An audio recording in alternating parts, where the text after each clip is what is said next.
Hello dear physio, welcome to medicos concept. तो आज किस वीडियो में हम पढ़ने वाले हैं पेन गेट कंट्रोल को। तो पेन गेट थ्योरी जो है इसको सबसे पहले रोनाल्ड मेलजैक एंड पैट्रिक वॉल नाम के साइंटिस्ट ने 1965 में दिया था। ठीक है, और इस मैकेनिज्म में हम ये देखते हैं कि पेन जो है वो रिड्यूस्ड कैसे होता है नॉन पेनफुल सेंसेशन को एक्टिवेट करके। ठीक है, तो हम लोग देखेंगे mechanism of pain gate control, यानी पेन को कैसे कंट्रोल करते हैं, इसका पूरा मैकेनिज्म देखेंगे। The two analgesic system are the pain modulating system, मतलब पेन को कंट्रोल करने में मेनली दो सिस्टम अपना इंपॉर्टेंट रोल प्ले करते हैं। कौन कौन सा? Gate control theory and descending analgesic system.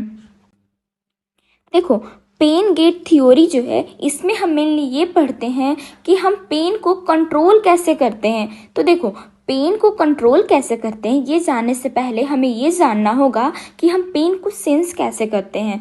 तो अगर आपने प्रीवियस वीडियो नहीं देखा है पेन पाथवे का, तो प्लीज़ आप सबसे पहले पेन पाथवे को समझिए कि हम आखिर पेन को कैसे फील करते हैं, पेन का सेंसेशन हमारे ब्रेन तक कैसे जाता है और हमारा ब्रेन फर्दर उसके लिए रिएक्ट कैसे करता है।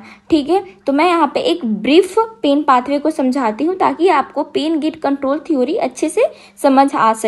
ठीक है, देखो, जब हमें कोई हार्ड वस्तु से चोट लगती है या फिर जब हम हर्ट होते हैं या फिर कोई इंजरी होती है तो क्या होता है, जब कोई इंजरी होती है तो हमें पेन फील होता है, ये इंड्यूस करता है पेन को। और जब हमें पेन फील होता है तो वहाँ का जो नोसिसेप्टर होता है वो क्या होता है, एक्टिवेट हो जाता है।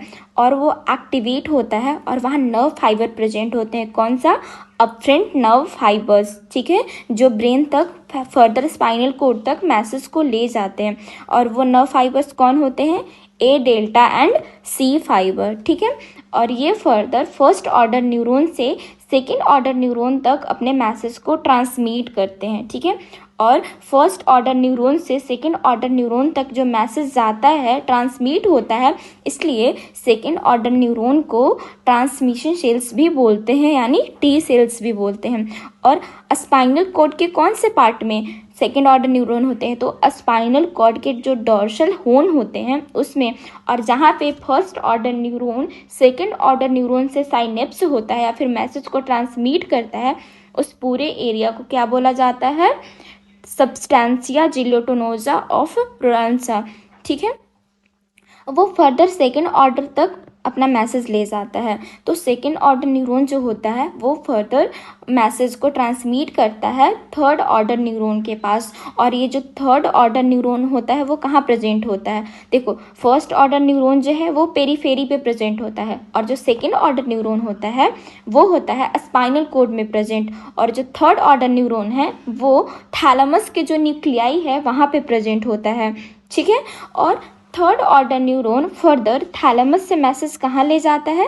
वो फाइनली सेरिब्रल कॉर्टेक्स में ले जाता है, या फिर बोल सकते हैं ब्रेन में ले जाता है। और फाइनली क्या करता है? ब्रेन पेन को सेंस करता है, पेन को फील करता है। हमारा ब्रेन जो है और जो सेरिब्रल कॉर्टेक्स है वो पेन को फील कर लिया। ठीक है, यानी उस तक पेन का सेंसेशन पहुंच चुका है। अब क्या करेगा? जो ब्रेन हमारा होगा और जो सेरिब्रल कॉर्टेक्स होगा वो हमें हेल्प करेगा किस में? उस पेन से अवेयर होने में। ठीक है, और ये बताता है सेरिब्रल कॉर्टेक्स कि आखिर वो जो पेन है वो किस एरिया में होता है। और हम में से अधिकतर लोग ये काम करते हैं कि जब हमें कोई एरिया में चोट लगती है या फिर पेन होता है, लग जाती है दीवार से कहीं भी, तो हम उस एरिया को क्या करते हैं? रब करते हैं, प्रेस करते हैं। ठीक है, तो उस पेनफुल एरिया में जब हम रब करते हैं तो उससे हमें थोड़ी देर के लिए क्या होती है? रिलीफ मिलती है। ठीक है, तो आखिर ऐसा क्या होता है कि जब हम कभी चोट लगती है या फिर जो पेनफुल एरिया होता है उसमें प्रेस करते हैं, मसाज करते हैं, यानी वहाँ के जो टच रिसेप्टर है उसको क्या करते हैं हम लोग? एक्टिवेट करते हैं। ठीक है, तभी जा कर के वो पेन क्या करता है? पेन में थोड़ी देर के लिए रिलीफ करता है। क्योंकि जब हम टच करते हैं, वहाँ पे प्रेस करते हैं, तो हमारा ब्रेन जो होता है वो नेचुरल किलर सिस्टम की तरह वर्क करके ऑपियोइड्स को रिलीज करता है। ठीक है, तो अभी हम पढ़ेंगे कि आखिर कैसे पेन जो है प्रेस करने से, टच करने से रिलीफ मिलती है। ठीक है, हाउ डज इट डू, यानी ये कैसे होता है।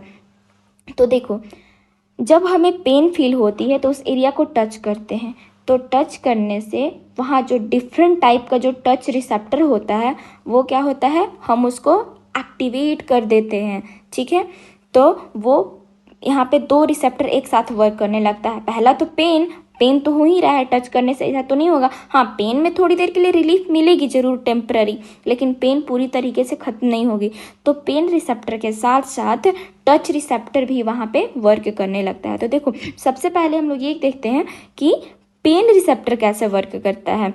तो अभी हम बताएं कि जब पेन होता है तो वहाँ का जो सेंसेशन है, वहाँ पे दो अफरेंट फाइबर्स होते हैं। कौन कौन से? C fibre and A delta fibre. वही पेन के स्टिमुलस को यानी पेन के सेंसेशन को हमारे ब्रेन तक ले जाती है। तो जो सी फाइबर होता है, पेन पाथवे में भी इसको हम बहुत डिटेल से बताए हैं कि जो सी फाइबर होता है और ए डेल्टा फाइबर होता है, ये दोनों क्या करता है, मैसेज को सेकेंड ऑर्डर न्यूरॉन तक पहुंचाता है। ठीक है, और ये C fibre first order neuron के पेरिफेरल पार्ट में प्रेजेंट होता है। पेरिफेरी से सेंस करता है और ये सेंट्रल पार्ट तक पहुंचाता है और ये फर्दर सेकेंड ऑर्डर न्यूरॉन को मैसेज देता है। तो देखो आखिर ये कैसे मैसेज देता है। तो यहाँ मान लो क्या ये क्या है, ये हमारा पेन स्टिमुलस है। ठीक है, और पेन को ये सेंस कर लिया। ठीक है, जब पेन को सेंस कर लिया तो पेरिफेरल, ये हमारा पेरिफेरल पार्ट, तो पेरिफेरल पार्ट से ये सेंट्रल पार्ट तक मैसेज को ले गया और सेंट्रल पार्ट जो है इसका फर्स्ट ऑर्डर न्यूरॉन का, वो फर्दर सेकेंड ऑर्डर न्यूरॉन के साथ साइनेप्स करता है। ठीक है, वो कैसे करता है, तो ये जो सी फाइबर है वह एक न्यूरोट्रांसमीटर को रिलीज करता है। वो न्यूरोट्रांसमीटर कौन सा है, तो वो न्यूरोट्रांसमीटर है सब्सटेंस पी, और इसी न्यूरोट्रांसमीटर के हेल्प से ये फर्दर सेकेंड ऑर्डर न्यूरॉन के पास अपने मैसेज को ट्रांसमिट करता है। ठीक है, और जस्ट लाइक वैसे ही एक और नर्व फाइबर होता है, कौन सा अफरेंट फाइबर, ए डेल्टा। और ए डेल्टा जो होता है in the comparison of C fibre, ये कंडक्टिंग बहुत फास्ट करता है। क्यों? क्योंकि इसका एक और रीज़न है कि ये क्या होता है, माइलिनेटेड होता है, और माइलिनेटेड की वजह से ये नर्व जो होता है वो कंडक्टिंग काफ़ी फास्ट करता है। और ये कौन सा न्यूरोट्रांसमीटर को रिलीज करता है, ग्लूटामेट। तो ये ग्लूटामेट के हेल्प से सेकेंड ऑर्डर न्यूरॉन को अपना मैसेज क्या करता है, ट्रांसमिट करता है। ठीक है, तो देखो ये हम डायग्राम बनाए हैं कि कैसे टच रिसेप्टर और पेन रिसेप्टर वर्क करता है।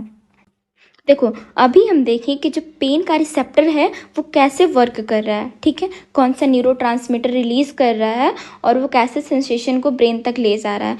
लेकिन अब हम देखेंगे फाइनली कि पेन को कंट्रोल कैसे किया जा रहा है, टच रिसेप्टर वर्क कैसे कर रहा है। ठीक है, तो इस पूरे मैकेनिज्म को हम देखेंगे। देखो, तो जब हम पेन का स्टिमुलस अप्लाइड करते हैं बॉडी की किसी भी एनी पार्ट पे, ठीक है, तो हमारा जो बॉडी होता है वो टच रिसेप्टर को भी स्टिमुलेट कर देता है। यानी जब हम रब करते हैं तो टच रिसेप्टर क्या हो जाता है, स्टिमुलेट हो जाता है, एक्टिवेट हो जाता है।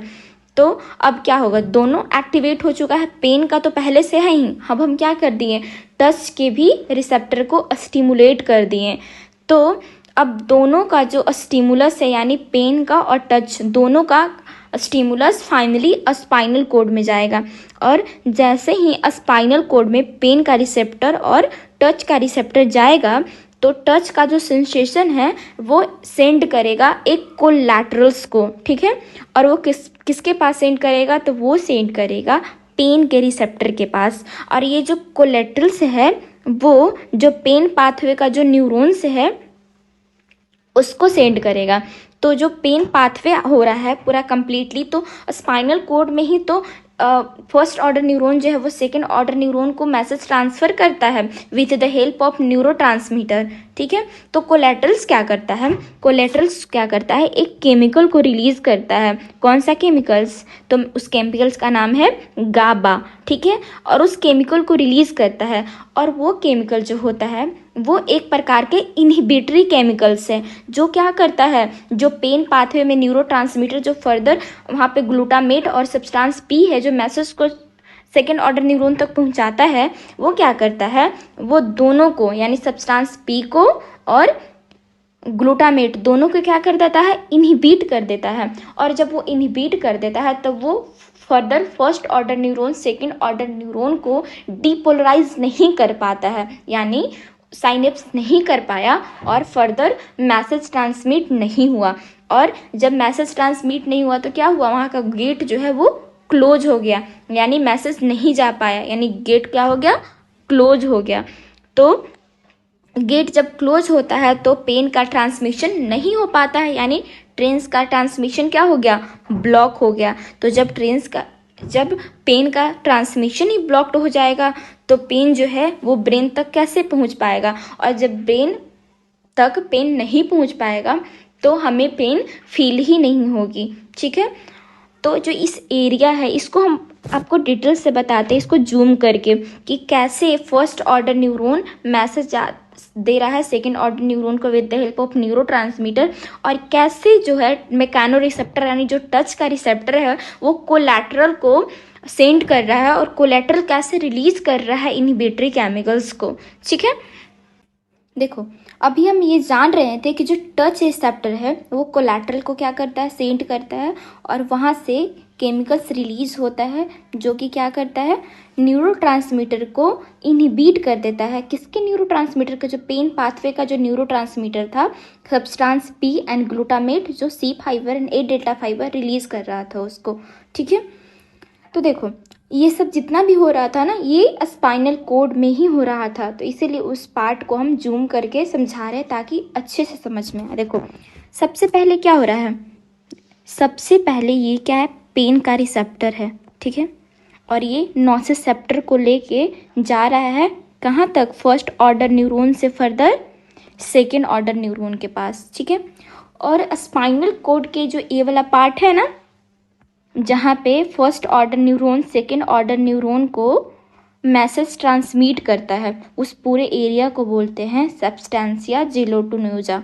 ठीक है, तो देखो first order neuron second order neuron को मैसेज ट्रांसमिट कर रहा है, और ये मैसेज तभी ट्रांसमिट करता है जब यहाँ पे न्यूरोट्रांसमीटर होता है। ठीक है, और कौन कौन सा न्यूरोट्रांसमीटर यहाँ पे होता है, तो वो होता है सब्सटेंस पी, अगर सी फाइबर है तो, अगर ए डेल्टा फाइबर है तो वहाँ पे कौन सा न्यूरोट्रांसमीटर होता है, वो होता है ग्लूटामेट। अब देखो ये फर्दर सेकेंड ऑर्डर न्यूरॉन को ट्रांसमिट करता है मैसेज। लेकिन हम अभी बताएं कि जब पेन का रिसेप्टर होता है, तो पेन जब एरिया पे होता है तो हम क्या करते हैं, जब उसको हम लोग पेनफुल एरिया को टच कर देते हैं, तो जैसे ही हम वहाँ पे टच करते हैं तो वहाँ का जो टच रिसेप्टर होता है वो भी एक्टिवेट हो जाता है, और जैसे ही टच रिसेप्टर एक्टिवेट होता है तो वो भी फर्दर अपना मैसेज, अपना इम्पल्स ले जाता है कहाँ पे, स्पाइनल कोड के थ्रू ब्रेन तक पहुँचाना चाहता है। ठीक है, तो जैसे ही स्पाइनल कोड में जाता है वैसे ही वो एक कोलैटरल को रिलीज करता है। ठीक है, क्या रिलीज करता है, कोलैटरल को, और ये कोलैटरल क्या करता है, एक इनहिबिटरी केमिकल्स को रिलीज करता है। कौन सा, गाबा, जिसको हम लोग क्या बोलते हैं, गामा एमिनो ब्यूटेरिक एसिड, और ये एक प्रकार का इनहिबिटरी केमिकल्स है जो क्या करता है, पेन पाथवे के जो न्यूरोट्रांसमीटर है उसको क्या करता है, नर्व है उसको क्या करता है, इनहिबिट कर देता है।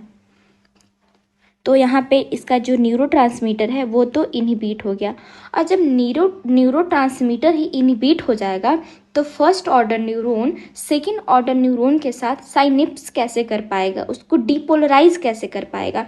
तो इनहिबिट हो जाने की वजह से ये अपना मैसेज को सेकेंड ऑर्डर न्यूरॉन तक पहुंचाने में असक्षम हो जाता है। ठीक है, तो इस तरह से ये जो पेन है वो फर्दर आगे नहीं ट्रांसमिट हो पाती है, आगे ब्रेन तक नहीं पहुंचता है, और ये जो मॉड्यूलेशन है वो रुक रुक के होता है। ठीक है, इसकी वजह से कभी पेन फील होता है तो कभी नहीं। जब तक टच रिसेप्टर का स्टिमुलस जाते रहेगा तब तक हमें पेन नहीं फील होगी, और जैसे ही टच रिसेप्टर वहाँ से काम करना बंद कर जाएगा, उसके स्टिमुलस ख़त्म हो जाएंगे, तब फिर से पेन होना स्टार्ट हो जाएगा। ठीक है, यानी ये इनहिबिट किया, जब टच रिसेप्टर रिलीज करता है, इनहिबिट करता है, तो पेन हमें फील नहीं होता है, यानी ये जो पेन का जो गेट होता है वो क्लोज हो जाता है, और ये जब क्लोज हो जाता है पाथवे, तो पाथवे आगे कंप्लीट नहीं हो पाता है। ठीक है, तो इसके वजह से जो जा रहा था पेन का स्टिमुलस ब्रेन तक, वो जो ब्रेन पेन को परसेप्शन कर रहा था, यानी ब्रेन जो था पेन को फील कर रहा था, सेंस कर रहा था, ये फर्दर आगे सेंस नहीं जा पाएगा, यानी पेन का जो परसेप्शन होगा वो काफ़ी डिक्रीज कर जाएगा। ठीक है, तो इस तरह से टच रिसेप्टर जो होता है वो कोलेट्रल को सेंड करके न्यूरोट्रांसमीटर को क्या करता है, इनहिबिट कर देता है। ठीक है, तो देखो मेनली पेन गेट कंट्रोल जो है, इसमें देखो जब भी किसी को पेन होता है तो हम क्या देते हैं, इसलिए तो मसाज थेरेपी उसको देते हैं। ठीक है, ताकि पेशेंट को क्या हो सके, पेन में रिलीफ मिल सके। और इसको हम मेनली किस में पढ़ रहे हैं, टेंस में। देखो जो फिजियोथेरेपिस्ट होते हैं ना, वो अपने क्लिनिक में टेंस को यूज़ करते हैं इलेक्ट्रोथेरेपी के इक्विपमेंट्स के रूप में। और इलेक्ट्रोथेरेपी के जो इक्विपमेंट्स होता है टेंस, ये क्या करता है, टेम्पररी पेन रिलीफ में पेशेंट को हेल्प करता है। ठीक है, तो ये टेम्पररी ही हेल्प करता है। और ये टेंस जो है वो पेन गेट मैकेनिज्म पे, पेन गेट थ्योरी पे ही काम करता है, क्योंकि इसमें जो होता है हम टच के रिसेप्टर जो होते हैं उसको हम लोग स्टिमुलेट कर देते हैं। ठीक है, उसके वजह से पेशेंट को पेन फील नहीं होता है। इसमें यही तो होता है ना कि टच के रिसेप्टर जो होते हैं उसकी इंटेंसिटी बढ़ा देते हैं हम लोग। ठीक है, तो वो पेन के इंटेंसिटी को क्या करता है, बीट कर देता है, और उस गेट को क्या करता है, ब्लॉक कर देता है। ठीक है, और एक और भी है, जैसे कि हम नेक्स्ट वीडियो में आपको बताए थे कि हमारा ब्रेन जो है वो नेचुरल किलर के फॉर्म में भी, किलर सिस्टम के रूप में वर्क करता है, कुछ एंडोजिनस ऑपॉइड्स को रिलीज करके। ठीक है, तो ये हमारा था पेन गेट कंट्रोल थ्योरी। ठीक है, अगर आपको ये वीडियो समझ में आया हो तो please like and subscribe my channel. Thank you for watching this video.